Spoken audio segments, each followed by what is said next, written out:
Hello everyone, আসসালামু আলাইকুম। Welcome to Nasima's kitchen. আজকে আপনাদের সাথে শেয়ার করছি garlic chicken বাইটসের recipe.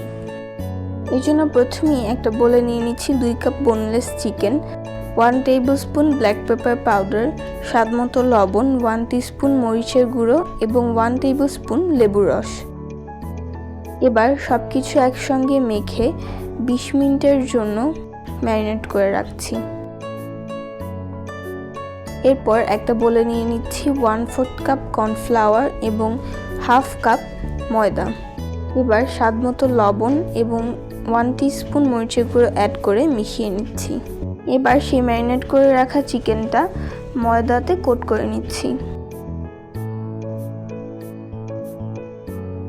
Same process follow করে সবগুলো তৈরি করে নিয়েছি। এবার চুলায় একটা প্যান বসিয়ে তেল গরম করে নিয়েছি এবং এতে সেই চিকেনগুলো দিয়ে ভেজে নিচ্ছি।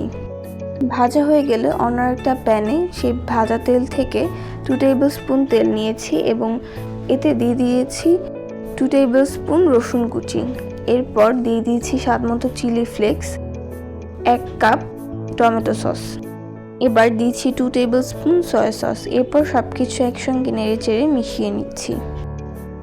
এবার এখানে ঝালের জন্য মরিচ কুচি অ্যাড করেছি। এরপর নেড়েচেড়ে মিশিয়ে ভেজে রাখা চিকেনগুলো দিয়ে নেড়েচেড়ে নিচ্ছি। এবার সিসিম সিডস ছড়িয়ে দিয়েছি এবং এরপর এটা নেড়েচেড়ে মিশিয়ে নেব। তৈরি হয়ে গেল মজাদার গার্লিক চিকেন বাইট। এই রেসিপিটি আপনারা চাইলে খুব সহজে অল্প সময় তৈরি করে ফেলতে পারেন এবং এটা খেতেও অনেক বেশি মজা হয়। আজকের ভিডিওটি এই পর্যন্তই। দেখা হচ্ছে নেক্সট ভিডিওতে। আল্লাহ হাফেজ।